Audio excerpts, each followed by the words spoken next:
여러분, 연초에 말씀드린 대로 우리 교회 올해 2021년의 표현은 여주동행, 하나님과 함께 동행하는 삶입니다.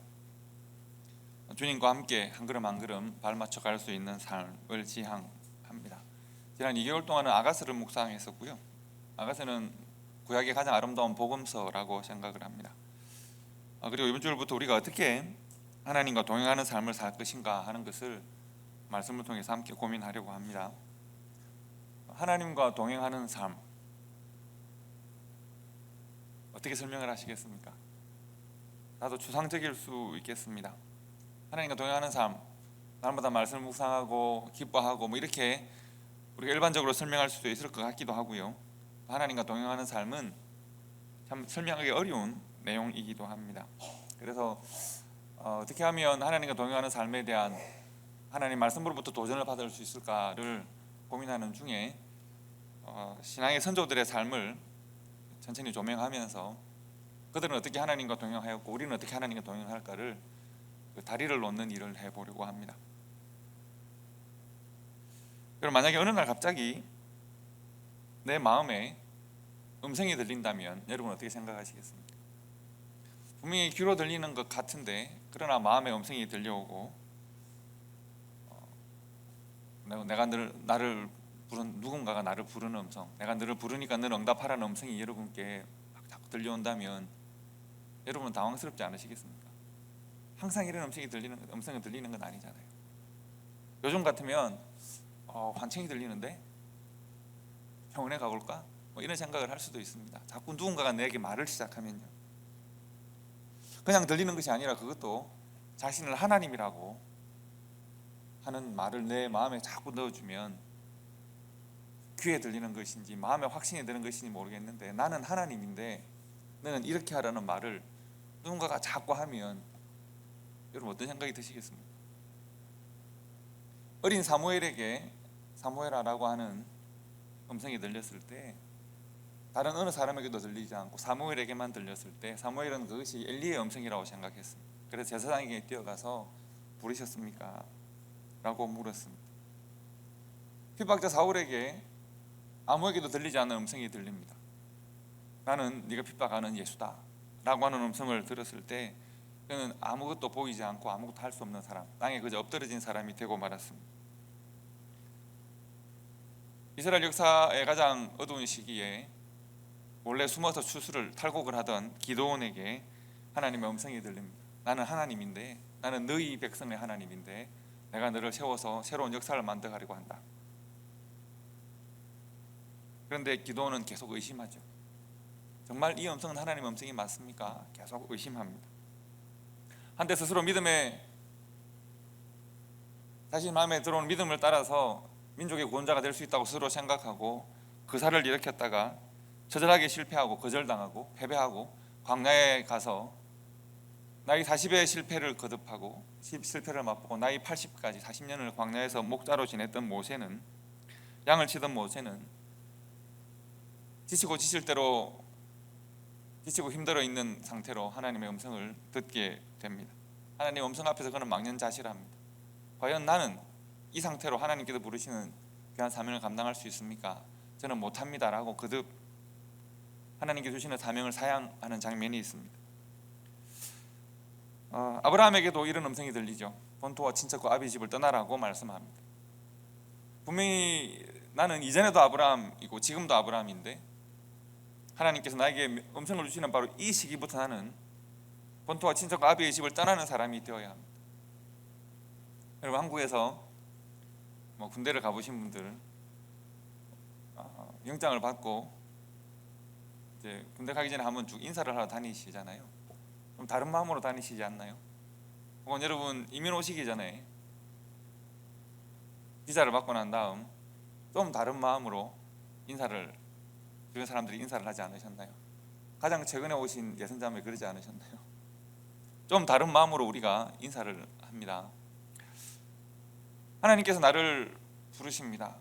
그리고 너의 본토와 친척과 아비 집을 떠나서 내가 지시할 땅으로 가라 라고 하는 말씀을 내 마음에 주셨을 때 하나님, 이 말씀은 하나님의 말씀이 맞는 것입니까? 나는 정말 창조주이시고 나를 인도하시고 구원하실 그 하나님의 음성을 들은 것입니까? 아니면 내가 뭔가를 잘못 듣고 있습니까? 그리고 나는 그 삶을 선택했을 때 과연 나는 괜찮습니까? 계속 질문하지 않겠습니까? 그리고 아브라함은 본토가 친척과 아비 집을 떠나서 하나님 인도하시는 길로 갑니다. 오늘 우리가 고민할 사람은 노아인데요, 여러분, 노아 또한 마찬가지입니다. 시대가 악하고 많은 사람들이 자신의 마음의 악을 따라 살아가는 시기입니다. 그 시기에 노아는 하나님의 말씀을 붙들고 기록된 말씀이 아니라 조상들에게 전해들은, 그러나 내 마음에 확신이 있는 믿음을 따라 살아가려고 노력합니다. 그리고 그는 의인으로 불리는 그런 사람이었습니다. 여러분, 한번 생각해 보십시오.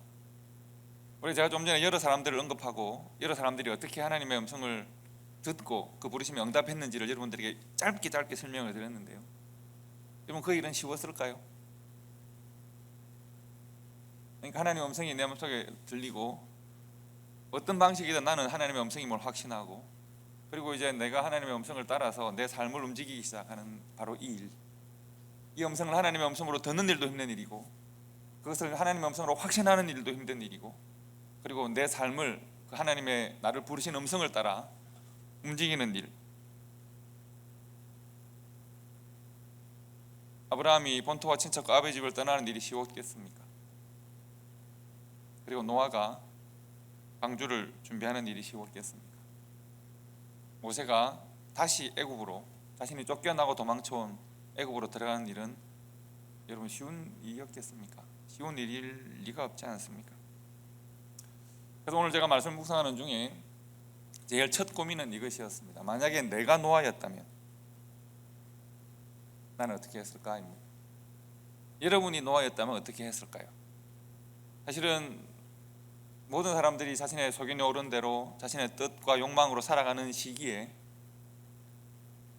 내가 하나님의 뜻과 하나님의 말씀대로 살아가는, 스스로를 말씀으로 지키는 일 역시 쉽지 않은 일입니다. 그런데 그렇게 소극적으로 자신을 방어하는, 말씀으로 자신을 방어하는 삶에서 적극적으로 하나님께서 내게 사명을 주시고 그 사명을 이 인간의 역사 가운데 이루는 삶을 살아가는 삶의 방향을 새롭게 설정하고 하나님이 나에게 말씀 주시는 대로 내 삶의 방향을 바꾸어서 한 걸음 두 걸음 걸어가는 일은 정말 힘들고 어려운 일 아닐까요? 하나님이 내 삶의 새로운 삶의 방향, 비전과 소명을 주시고 그 소명이 참 옳습니다, 동의하거나, 하나님께 내게 주시는 비전이 참 아름답습니다, 인정하거나, 그까지가 아니라 나에게 소명을 주시고 비전을 주셨으므로 내 삶의 방향이 바뀌고 그 방향대로 내가 매일매일 내 삶을 통하여 방주가 지어지는 과정을 날마다 확인하고 날마다 내 시간과 내 삶과 내가 가진 것을 계속 사용해서 날마다 나에게 주시는 그 비전대로 그 비전이 이루어지는 삶을 살아가는 일들은 참 쉬운 일이 아닐 것입니다. 그런데 성경은 의외로 노아의 이 삶을 간략하게 요약하고 있습니다. 6장 22절을 보시면 노아가 그와 같이 하여 하나님이 자신에게 명하신 대로 다 준행하였더라 라고 간략하게 요약하고 있습니다. 하지만 여러분 생각을 좀 하셔야 합니다. 말씀드린 대로 내가 노아였다면 어떻게 했을까? 나는 노아였다면 과연 이렇게 할 수 있을까를 고민하셔야 합니다. 하나님이 나를 부르십니다. 이 시대에 대한 사명을 주십니다. 이 시대에 대한 사명을 주시는데 이 시대에 대한 하나님의 생각이 무엇입니까? 이 시대에 대한 하나님의 생각은 심판입니다. 그리고 이 시대를 위한 하나님의 구원의 방편은 방주입니다. 하나님이 자신의 마음과 생각을 노아에게 알게 하시고 이 시대를 구원하시는 방법을 노아를 통해 사용하시겠다, 이렇게 딱 말씀하셨습니다. 이 시대에 대한 나의 생각, 이 시대에 대한 나의 구원의 길을 노아 너에게 알게 하고 노아 너로 하여금 하게 하겠다. 방주를 만들어야 합니다. 이건 직업적으로 배를 만들어 파는 일도 아니고요, 당연히 레저나 취미 활동도 아니지 않습니까? 내가 살고 있는 이 시대에 대한 하나님의 뜻을 들었고, 근데 그 뜻이 언제 이루어질까? 몇 월 며칠 네가 30년 고생을 하면 10년 배를 만들면이 아니라 나는 이 시대에 대하여 판단을 하고 이 시대에 대하여 내가 진노하는 마음을 품어서 심판을 할 것인데 너는 배를 만들라는 겁니다. 언제까지 말씀이십니까? 라고 하는 불친절하신 하나님은 대답이 없으십니다. 언제 그 뜻이 이루어질지는 모르겠고, 내가 방주를 만드는 과정, 이제 반주를 조금밖에 안 만들었는데 심판이 임할까? 그런 걱정을 할 수도 있지 않겠습니까? 그러나 나는 이전과는 다른 목표를 가지고 발걸음을 시작해야 하고 삶의 방향이 바뀌어야 합니다. 단순히 말씀하시니 행하였더라가 아니라 그 말씀하시니와 행하였더라 사이에 얼마나 수많은 과정이 있었을까요? 매일 반복되는 일상이 있었을까요? 이전과는 다른 방향의 삶을 내가 계속 걷고 또 걷는 삶이 있었을까요? 이 과정에 대하여 우리가 생각하려고 합니다. 여러분, 성경 퀴즈를 드리겠습니다. 노아는 배를 몇 년 동안 만들었을까요?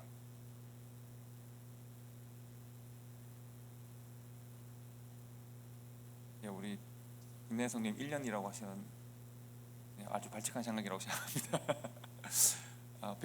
노아가 뭐 지금처럼 배를 만드는 것도 아니고 나무를 구하고 고페르 나무라고 하는 나무는 아마 지금 사이프러스 나무라고 생각을 많이 합니다. 그 지역에 있는 가장 흔한 나무로 배를 만들었을 것이다. 우리가 지금은 고페르 나무가 어떤 나무인지 모릅니다. 몇 년 동안 한 사람이 혹은 한 가족이 노동력을 발휘하면 얼마나 하면 이 장대한 배를 만들 수 있을까요? 여러분은 노아 방주가 몇 년 동안 만들었다고 일반적으로 알고 계십니까? 120년이라고 일반적으로 우리가 알고 있습니다. 노아는 방주를 어디서 만들었을까요? 산에서 만들었다고 우리가 알고 있습니다. 노아는 방주를 일반적으로 120년 동안 산에서 만들었습니다. 어릴 때 여름 성경학교 때 우리가 노래를 불렀습니다. 노아 할아버지 배를 만든다. 기억나십니까? 노아 할아버지 배를 만든다. 높은 산 꼭대기에서 배를 만든다. 앞집에 김서방, 뒷집에 박서방, 모두 반대하여도 높은 산 꼭대기에서 배를 만든다. 율동하면서 노래를 불렀습니다. 그런데 120년 동안 만들었다는 기록도 없고 산에서 만들었다는 기록은 더더욱 없습니다. 사실은 이 두 120년과 산에서 만들었다는 것은 아마도 추측이 확정으로 요즘으로 말하면 거짓뉴스 비슷한 뭐 그런 겁니다. 왜 120년이라고 생각했을까? 6장 3절 때문입니다. 여호와께서 이르시되 나의 영이 영원히 사람과 함께 있지 아니하리니 이는 그들이 육신이 됨이라. 그러나 그들의 날은 120년이 되리라. 이것 하나님께서 그 시대를 판단하시고 이제 심판하시기까지의 시기를 말하는데, 이 시기 사이에 노아가 언제 배를 만들었는지는, 배를 만들기 시작했는지, 이 시기 사이에 언제 하나님의 영이 노아에게 임하고 심판을 말씀하셨는지는 정확하지가 않습니다. 그렇기 때문에 120년이 넘지는 않겠죠. 다만 뭐 그 사이에 있을 거라고 생각을 합니다. 산에서 만들었다는 것도 물이 차올라서 방주가 떴다는 표현이 있기 때문에 아마도 평지는 아니고 산이 아니겠냐라고 하는 추측이 그렇게 모든 사람들로 하여금 보편적으로 믿게 한 것 같습니다. 저도 기억이 나는데 어릴 때 우리 윤주학교 선생님이 이 이야기를 잘 하시는 분들이 설교를 보통 잘 하시죠. 그때는 수요일 어린 예배도 드렸습니다. 4시 반이 되면 수요일 어린 예배를 드리면 그림까지 그려서 산에 이렇게 올라가고 뭐 산에서 뭐 방주를 만들었는데 비가 와서 이렇게 점점 차올라서 방주가 떴다 뭐 이런 이야기를 많이 들었습니다. 뭐 어쨌든 말씀드린 대로 120년도 아니고 산도 아닙니다. 제가 만약 노아라면 가장 집 가까운 데서 만들었겠습니다. 나무를 구하기 쉬워야 하고 매일매일 이제 배를 만들어야 하는데 출퇴근이 쉬워야 하지 않겠습니까? 매일 산으로 올라갔다 내려왔다 하기 힘들 겁니다. 어쨌든 그래서 그런 생각은 이게 우리가 잘못된 상식에 근거한 것이다라고 이해하셔도 되겠습니다. 자, 여러분 다시 한번 여러분이 노아라면, 제가 노아라면 하고 한번 생각을 해보실까요? 하나님의 음성이 들려왔습니다. 나는 그 이전에도 하나님의 뜻대로 살려고 노력하는 사람이었는데, 나는 그렇게 뭐 내가 평생 내 아버지가 그랬던 것처럼 우리 조상들이 그랬던 것처럼 그렇게 살면 된다고 생각을 했습니다. 하나님께서 근데 나를 부르시고 하나님의 뜻을 보여주셨고 하나님의 마음을 내게 열어주셨습니다. 내가 하나님의 마음으로 들어가고 하나님이 내 마음으로 들어오셨습니다. 그러고 보니 이 시대는 심판의 대상입니다. 그러고 보니 이제 나는 하나님의 구원의 도구로 사용되어야 하는, 내 삶이 바뀌어야 합니다. 그리고 너무 엄청난 것을 알게 되고 엄청난 마음이 내 속에 들어왔기 때문에 제가 만약에 노아라면 그날은 잘 감당이 안 됐을 것 같습니다. 하루 동안 몸져 누워 있을 수도 있습니다. 너무 고민이 되면 그렇지 않습니까? 그리고 그 다음 날 아침이 되어서 집 밖으로 나갑니다. 동네 사람들, 앞집에 김서방, 뒷집에 박서방, 옆집에 이서방, 최서방, 옆집에 박서방 인사를 하이 노아 인사를 할 수도 있습니다. 직장을 새로 얻었다고. 뒷집에 좀 전에 김서방이라고 해서 박서방이라고 했습니까? 모르겠긴 한데 어쨌든 또 다른 서방이 밭에 일을 하러 나갑니다. 봄농사 준비를 해야 한다고 나가고, 건너편에 사는 이씨는 가게를 새로 개업을 해서 팬데믹인데 말이죠, 불경기에 장사가 잘 되냐고 묻기도 하고, 모두가 날마다 일상을 나누던 사람들 아닙니까? 나와 함께 일상을 나누던, 매일매일 같은 일상을 나누던 사람들입니다. 어제와 다르지 않은 하루, 하나님이 진노하시고 하나님이 심판을 결단하셔도 나의 어제는 나의 오늘과 다르지 않은 것 같고 나의 오늘은 나의 내일과 다른 것 같지도 않습니다. 그리고 나는 또 실은 배를 만들어 본 적도 없습니다. 그 배로 나무가 뭔지도 잘 모를 수도 있습니다. 어디로 가면 나무를 구할 수 있을까? 배는 어떻게 만들까? 하나님은 이렇게 길이는 얼마, 높이는 얼마, 넓이는 얼마를 지정하셨는데 와, 이건 뭐 한 사람의 노동력으로 감당하기 너무 힘든 일입니다. 일단 건너편 산으로 한번 가볼까? 들판으로 한번 가볼까? 배를 어떻게 만드는지 목수인 최씨에게 한번 물어볼까? 수많은 생각들이 있을 수 있습니다. 한번 들판을 다녀보기도 하고 산을 올라가 보기도 하고, 그러다가 멀리 한 언덕에 올라서서 나무 많은 숲 속에서 이 나무를 구하면 이게 고페로 나무인가? 그리고 멀찍이 우리 동네를 바라보면 마음이 꽤 무겁지 않겠습니까? 여러분, 만약 나와 함께 일상적으로 늘 살고 이 사람들이 자신의 욕망을 따라 살든 자신의 생각을 따라 살든 하나님을 이미 있다는 삶을 살든 간에 나와 함께 살던 이웃인데, 그들이 이제 하나님의 심판의 대상이 될 것이고, 또 그들은 이미 내가 사는 방식을 인정하지 않고 자신들이 뜻하는 대로 살아왔고, 그래서 그들은 심판의 대상이 될 것입니다. 하나님께서 땅에 있는, 지면에 있는 모든 것을 멸하시겠다고 말씀하시는데 이것은 내 마음에 너무 확신으로 다가왔습니다. 그리고 나는 다행히도 감사하게도 하나님께서 긍휼을 베풀어 주셔서 내가 다른 삶을 살아야 합니다. 생각해 보면 사람들이 보기에는 김씨나 최씨나 박씨나 이씨나 나 노아나 그렇게 다르지 않을 수도 있습니다. 각자가 자기 소견에 오른 대로 살고 있고, 노아 너는 너의 소견에 오른 하나님의 말씀대로 산다고 하겠지만 각자가 오른 대로 살잖아라고 말을 할 수도 있습니다. 그런데 노아는 이제 그런 상황 속에서 이전과는 다른 삶을 살아야 합니다. 나는 이제 다른 사람이 되어야 합니다. 내 마음에 하나님의 마음이 들어왔기 때문에 그렇습니다. 내 마음에 하나님이 마음의 문을 두드리시고 내 마음으로 들어왔습니다. 여호와께서 사람의 죄악이 세상에 가득함과 그의 마음으로 생각하는 모든 계획이 항상 악할 뿐임을 보시고, 하나님께서 이 땅에 대한 판단을 하셨습니다. 나는 그들과 항상 같이 살고 있었기 때문에 그들의 악함이 익숙합니다. 그들의 죄가 익숙합니다. 그들의 비겁함과 그들의 나약함도 익숙합니다. 나는 하나님의 말씀대로 살려고 하지만, 그러나 그들이 그렇게 산다고 해서 내가 그들을 대단히 고칠 수 있는 힘이 있는 것도 아니었습니다. 그래서 오직 나와 내 가족만 하나님의 뜻대로 살면 되겠지라고 생각하고 있었는데, 그런데 내 마음에 하나님의 근심이 들어왔습니다.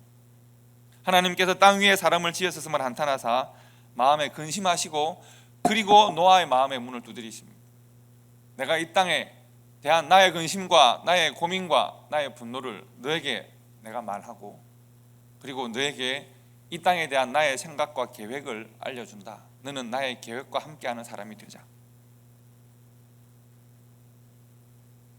늘 함께 살아가는 이웃, 늘 일상을 나누는 이웃으로 살 때는 내가 알지 못했는데, 하나님의 마음이 내 마음에 훅 들어오고 보니 내가 하나님의 마음으로, 하나님의 생각으로, 하나님의 시선으로 내가 이웃을 바라보니까 하나님의 근심과 분노를 이해할 수 있겠습니다. 이제 하나님의 마음으로 사람을 보니, 하나님의 마음으로 사람의 마음을 들여다보니, 하나님의 뜻으로 세상을 보니까 나도 다른 사람이 되고 세상도 다르게 보입니다. 그리고 나는 이제 이전과는 다른 삶을, 확연하게 다른 삶을 살아야 합니다. 하나님은 세상을 심판하시기로 결정하셨고, 하나님의 마음을 내 마음에 깨달은 나는, 하나님의 마음과 생각을 이해한 나는 방주를 짓는 사람이 되어야 합니다. 하나님의 계획이 실현되어지고 하나님의 계획이 이루어지는 삶에 내 삶을 헌신해야 합니다. 여러분, 지금 제가 여러분들에게 계속 반복해서 드리는 말씀의 이유를 아시겠습니까? 노아는 과연 어떻게 하나님의 진노를 피하고 방주를 짓는 사람이 되었을까? 여러분, 노아의 삶을 표현하는 중요한 두 단어가 있습니다. 그 두 단어를 기억하셔야 합니다. 하나는 의인이라고 하는 말입니다. 6장 9절을 보시면 노아는 의인이고 당대의 완전한 자라고 했습니다. 그는 하나님과 동행했습니다. 그는 그 이전에도 하나님의 말씀대로 살려고 노력하는 사람이었던 것 같습니다. 하나님의 뜻대로 살려고 노력했던 것 같습니다. 어떻게 보면 이보다 더 좋은 표현이 있을까요? 한 사람을 성경이 요약하고 정리하되 의인이고 완전한 사람이고 하나님과 동행한다는 것만큼 더 큰 칭찬은 없는 것 같습니다. 그런데 여러분, 이것보다 더 중요한 표현이 하나 있습니다. 그럼 과연 그는 어떻게 그 시대의 모든 사람들이 자기의 뜻을 따라서 욕망을 따라 살아갈 때 어떻게 그는 의인으로 살고 완전하게 살고 하나님과 동행하는 삶을 살았을까? 과연 그가 이런 삶을 살도록 그에게 동력이 되는 것이 있다면 과연 무엇이었을까? 바로 8절의 말씀, 그는 하나님께 은혜를 입은 사람이었습니다. 노아를 표현하는 두 단어, 하나는 의인이라고 하면 또 하나는 은혜입니다. 하나님의 은혜입니다. 그는 하나님의 은혜를 입은 사람이었습니다. 여러분, 내가 하나님의 말씀대로 의롭게 살려고 노력하는 것과 하나님의 은혜를 받는 것 중에서 어느 것이 앞서야 할까요? 당연히 은혜를 받는 사람입니다. 노아가 자신의 의보다 하나님의 은혜를 앞세울 때 노아가 되는 것입니다. 그는 하나님의 은혜와 긍휼을 입은 사람이었습니다. 여러분, 하나님께서 그 시대에 대해 분노하시고 인류를 멸절하시고 심판하시기로 결정하시고 하셔도 노아가 하나님의 피조물인 이상 아무런 대답할 것이 없을 수 있습니다. 그러나 하나님께서 그에게 은혜를 베푸셨고 하나님께서 그에게 은혜를 베푸셨고 긍휼을 베푸셨기 때문에 그 은혜의 힘과 하나님의 긍휼하심의 능력이 그를 의인으로 살게 하고 그를 완전한 사람으로 살게 하고 하나님과 동행하는 삶의 동력이 되는 것입니다. 즉, 의인이 되고 완전한 자가 되고 하나님과 동행하는 삶의 동력은 자신에게서 나오는 것이 아니라 하나님에게서 나온다는 것을 노아가 알고 있습니다. 노아가 어떻게 방주를 짓는 사람이 되었을까? 하나님의 은혜를 힘입은 사람이기 때문에 그렇습니다. 그의 의가 그 시대에 대한 하나님의 진노를 피할 자격을 준 것이 아니라 하나님의 은혜가 그에게 임했기 때문에 그가 진노를 피하고 구원의 길을 만드는 사람이 된 것입니다. 저는 오늘날 우리 어두운 이 시대를 살아가는 우리 성도들과 교회가 바로 이것을 기억해야 한다고 생각합니다. 시대가 많이 어렵습니다. 우리가 의인으로 살고 바르게 살고 최선을 다해 하나님의 말씀대로 살아가려고 노력해야 하겠습니다. 그러나 그것이 결코 쉽지가 않을 것입니다. 오늘과 다른 내일을 만들기가 쉽지 않고 하나님의 말씀이 내게 임하였고 그 말씀대로 살아가기가 결코 쉽지 않은 시대를 우리가 살고 있습니다. 매일매일 말씀과 충돌하는 우리의 삶의 현실들이 내 갈 길을 가로막기도 하는 것이 우리들의 삶의 현실입니다. 그때 우리가 더욱 사모하고 우리의 마음에 초점을 맞춰야 하는 것은 우리에게 임하시는 하나님의 은혜입니다. 하나님의 은혜에 더욱 기댈 수 있어야 합니다. 우리가 어떻게 이 시대를 이길 수 있을까? 어떻게 이 시대가 근심하고 걱정하고 자신들을 위하여 자신의 안전과 자신의 이익을 위해 살아가는 시대에 어떻게 하나님의 뜻을 이루는 사람으로 살아갈 수 있을까? 백신 맞고 치료제를 개발하고 손을 하루에 100번 씻고 100번 소독하면 될까? 저는 요즘 그 손을 씻을 때마다 깜빡깜빡 놀랍니다. 손 소독을 많이 하니까요, 손이 얼마나 더러워지는지 새까만 땐물이 항상 이렇게 나오는 것을 봅니다. 아무리 씻고 아무리 소독해도 힘든 것 아니겠습니까? 아마도 우리가 모두가 예견하는 것은 코로나는 이제 생활 질병으로 자리 잡을 것이고 이 질병 이후에 새로운 질병이 또 다가올 것이고 우리가 어떻게 이 어려운 시대를 넘었을까? 더 많은 기술과 더 많은 지식을 개발하면 될까? 하나님께서 노아를 통해 우리들에게 말씀하시는 것은 시대를 이기고 넘어서는 지혜, 그것은 사람이 개발하는 능력에 달린 것이 아니라 하나님이 우리들에게 은혜를 더 베풀어 주셔야 합니다. 긍휼하심을 베풀어 주셔야 합니다. 노아는 하나님의 은혜를 입은 사람이요, 노아를 통해서 하나님께서 은혜를 입은 사람 노아를 통해서 새로운 시대를 열어 가십니다. 그 은혜가 노아로 하여금 어렵게 살게 하고, 그 은혜가 노아로 하여금 온전한 삶을 살게 하고, 그 은혜가 노아로 하여금 하나님과 동행하는 삶을 살게 합니다. 우리가 스스로를 하나님의 은혜로 살아가는 성도요, 교회로 우리 자신들을 발견할 수 있기를 바랍니다. 나의 의나 능력이 시대를 이기는 것이 아니라 하나님의 은혜를 베풀어 주셔야 합니다. 만연한 이기심이나 죄와 교만과 악이 우리 시대를 살아갈 수 있도록 힘이 되는 것이 아니라 오직 하나님의 은혜와 긍휼하심이 있어야 하고, 이 시대에 대한 사명을 그렇게 내가 감당할 수 있겠습니다. 여러분, 그래서 우리가 다시 한번 같은 질문을 여러분께 드립니다. 노아는 어떻게 그 시대의 어두움을 이기는 사람이 되었을까? 당연히 말씀드린 대로 하나님의 은혜에 기댄, 하나님의 은혜가 그를 그런 삶으로 만들었습니다. 그래도 하나님의 은혜는 그에게 어떻게 역사했을까요? 노아의 마음에 하나님의 마음이 임한 것입니다. 그리고 노아가 자신의 마음이 아닌 하나님의 마음으로 한 걸음 내디뎠습니다. 자신의 마음이 아닌 하나님의 마음으로 한 걸음 내디뎌서 하나님의 마음에 자신의 삶을 실었습니다. 한 걸음, 내 마음에서 한 걸음, 내 생각, 내 뜻, 내 마음에서 내 마음에 찾아주신 하나님의 마음으로 한 걸음 내 삶의 뿌리를 옮겼습니다. 그랬더니 이제 그 마음으로 살아가는 매일의 일상이 내게 새롭게 펼쳐지기 시작합니다.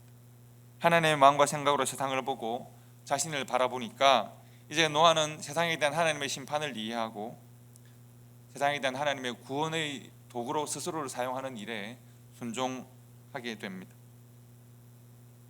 내 마음에 찾아온 하나님의 생각에 한 걸음 내 마음의 생각을 움직여서 하나님의 생각에 내 삶을 실어둔다는 것은 정말 단순하고 힘들고 중요한 한 걸음입니다. 하나님의 생각이 내 마음에 들어왔군, 하나님이 그렇게 말씀하셨군, 하나님의 생각은 참 옳은 것 같군, 으로 그치는 것이 아니라 내 마음과 생각을 하나님의 생각으로 옮기는 것이 중요합니다. 여러분, 우리가 하나님을 믿는다고 말합니다. 예수 그리스도 십자가의 은혜와 구원을 말합니다. 그러나 안타깝게도 딱 거기까지인 경우가 많습니다. 우리의 가치관을 바꾸지 않고 우리의 생각을 바꾸지 않습니다. 우리의 생각에 십자가의 영향력이 없습니다. 예수 그리스도의 십자가가 우리를 구원하신다는 것은 내가 아는데, 그래서 그 십자가는 나의 마음과 생각을 어떻게 바꾸었습니까? 하나님의 은혜가 나를 구원한다는 것을 내가 아는데, 그래서 하나님의 은혜는 내 생각과 내 마음의 중심을, 나의 가치의 중심을 어떻게 바꾸었습니까? 노아의 시대에 유일하게 노아 한 사람만 하나님을 알았겠습니까? 그들의 조상들로부터 하나님에 대한 이야기를 들은 사람이 노아 한 사람밖에 없었을까요? 아마도 그 시대에도 하나님을 알고 제사하는 사람들이 있지 않았겠습니까? 어떻게 노아 한 사람만 그랬겠습니까? 그런데 노아 한 사람이 하나님의 은혜를 입었고 자신의 마음을 하나님의 마음에 적용했습니다. 저는 그래서 이것을 오늘 설교의 제목에서 마음에서 한 걸음이라고 표현했습니다. 내 마음에서 하나님의 마음으로, 내 생각에서 하나님의 생각으로 성큼 한 걸음을 옮겨가야 합니다. 우리의 삶의 중심이 옮겨가야 합니다. 그래서 그 마음과 그 생각으로 새로운 하루를 살아야 합니다. 그 하루의 시간, 내가 만나는 그 하루의 시간에 새로운 삶이 시작되어야 합니다. 그 하루하루는, 내가 이제 새롭게 살아가는 하루하루는 하나님이 정확하게 언제까지 숫자를 계산하지 않은, 기약하지 않은 하나님의 약속을 믿고 기다리는 하루하루이고, 그리고 방주를 만들기 위해서 준비하고 실행하고 방주를 점점 만들어 나가고 하나님의 뜻을 실행해 나아가는 하루와 또 하루와 또 하루와 또 하루가 만들어지는 수만의 하루하루입니다. 마음에서 한 걸음을 움직여서 하나님의 뜻 가운데 내 삶의 중심을 옮기고 난 다음 나는 이제 삶에서는 수만 걸음을 하나님의 그 뜻으로 살아가게 될 때 그것이 하나님과 동행하는 삶입니다. 하나님의 심판과 구원에 대한 하나님의 말씀을 들은 후에 노아가 얼마나 수많은 날들을 방주 만드는 일에 헌신했을까? 내 마음에서는 한 걸음 옮겨설 뿐인데 내 삶에서는 매일매일 해가 뜨고 지는 모든 일상을 이전과는 다른 가치와 다른 목적과 다른 목표를 가지고 살게 되는 것입니다. 내 마음에서 한 걸음, 그러나 삶의 방향이 바뀐 이후에, 가치가 바뀐 이후에 삶에서는 수만 걸음이 되어 살았을 때 그 결과가 방주이고 그 결과가 구원이고 그 결과가 하나님의 나라입니다. 성도 여러분, 우리가 어떻게 여주동행, 하나님과 동행하는 삶을 살 수 있을까? 노아는 우리들에게 아주 중요한 팁을 주고 있습니다. 마음에서 한 걸음을 먼저 옮겨야 합니다. 내 마음에 들어와 있는 하나님의 생각을 보고 있는 것이 아니라 하나님의 생각으로 내 생각을 옮겨가야 합니다. 내 마음과 생각이 하나님의 마음과 생각으로 한 걸음 슬금 내딛어서 나의 가치와 나의 욕심과 나의 상처와 내 삶에 남아있던 모든 흔적들부터 하나님의 생각으로 옮겨가야 합니다. 그리고 그 마음을 품고 새로운 아침을 맞이해야 합니다. 그 마음을 품고 새로운 공기를 숨쉬어야 합니다. 무엇이 달라졌습니까? 세상은 여전히 악하고 패역합니다. 그러나 내가 달라졌습니다. 나는 하나님의 마음과 생각으로 무장한 사람이 되었습니다. 내가 달라졌습니다. 나로 말미암아 이제 하나님께서 세상을 바꾸실 것입니다. 나의 변화, 나의 마음에서의 한 걸음이 세상에서 나의 수많은 전혀 다른 발걸음으로 나로 하여금 내 삶을 걷게 하고 하나님의 가치와 목적으로 무장한 발걸음을 걷게 하고 하나님의 생각과 하나님의 계획이 실현되어지는 그런 삶으로 내 삶을 바꿔내는 것입니다. 마음에서 한 걸음을 바꿔야 삶에서 수만 걸음이 바뀌고 도착하는 목적지가 달라지지 않겠습니까? 여러분, 하나님의 말씀을 받은 날 그리고 그 다음 날 동네가 보이는 한 언덕에 올라가서 자신과 함께 태어나고 함께 자라고 함께 살아오는 자신의 이웃들을 하나님의 마음으로 보면서 아마도 긴 숨을 내쉴 수 있는 노아를 한번 상상해 봅시다. 어떤 생각일까요? 하나님은 나에게 하나님의 생각과 마음을 주시고 이제 나는 하나님의 마음과 생각대로 살 것인데 하나님의 생각에 동의하지 않는 이 시대를 바라보고 하나님의 생각과 전혀 다른 삶을 삶에도 불구하고 자기 생각이 옳은 줄로 알고 살아가는 시대를 바라보며 그들에게 임할 심판을 생각하고 그러나 나와 함께 태어나고 자라고 살고 있는 수많은 이웃들을 바라보면서 그는 어떤 생각을 하게 될까요? 이제 그는 매일매일 새로운 아침을 맞이하고 매일매일 새로운 발걸음으로 살게 되고 수많은 일상이 수많은 그의 걸음이 되어서 하나님과 동행하는 삶을 살아서 홍수 때 방주를 띄우고 하나님께서 뭇을 드러나게 하실 때 새로운 씨를 심는 사람이 됩니다. 성도들, 우리는 어떻게 하나님과 동행하는 삶을 살까? 하나님 우리 시대에 우리에게 어떤 마음을 주실까? 하나님 우리 시대에 우리에게 어떤 믿음을 주시는가? 하나님 우리들에게 어떻게 은혜를 베푸시고 어떻게 살게 하시는가? 우리가 고민해야 하고 우리가 답을 찾아 나가야 합니다. 여러분, 하나님의 나에 대한 생각과 하나님의 우리 시대와 세상에 대한 생각은 과연 무엇입니까? 나는 어떻게 하나님의 마음으로 한 걸음 내 마음에서 걸음을 움직이고 하나님의 계획과 섭리대로 내 삶에서 수만 걸음을 걸어갈 것인가? 그리고 우리 자신들에게 물어야 합니다. 나는 여전히 하나님의 생각은 내 마음에 들어와 있지만 나는 여전히 묶인 발로 하나님의 생각을 바라보고 있는 사람인가? 아니면 나는 내 마음에서 한 걸음을 이미 옮긴 사람인가? 그러므로 내 삶은 하나님과 함께 수만 걸음 중에 이제 몇 걸음을 뗀 사람인가? 나는 수만 걸음 중에 하나님과 함께하는 수만 걸음 중에 내가 함께 있는 사람인가? 우리 자신들에게 물어야 하고 우리 시대에 하나님의 사람으로 노아와 같이 하나님과 동행하는 삶을 살고 있는지를 우리가 우리 자신들에게 확인할 수 있어야 하겠습니다. 하나님은 우리들에게 여주동행할 수 있는 귀한 믿음을 주셨습니다. 이것은 우리들에게 주신 기회이자 하나님께서 우리들에게 또한 주시는 은혜입니다.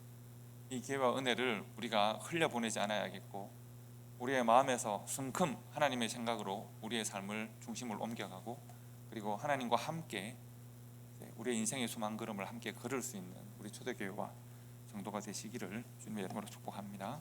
기도하겠습니다.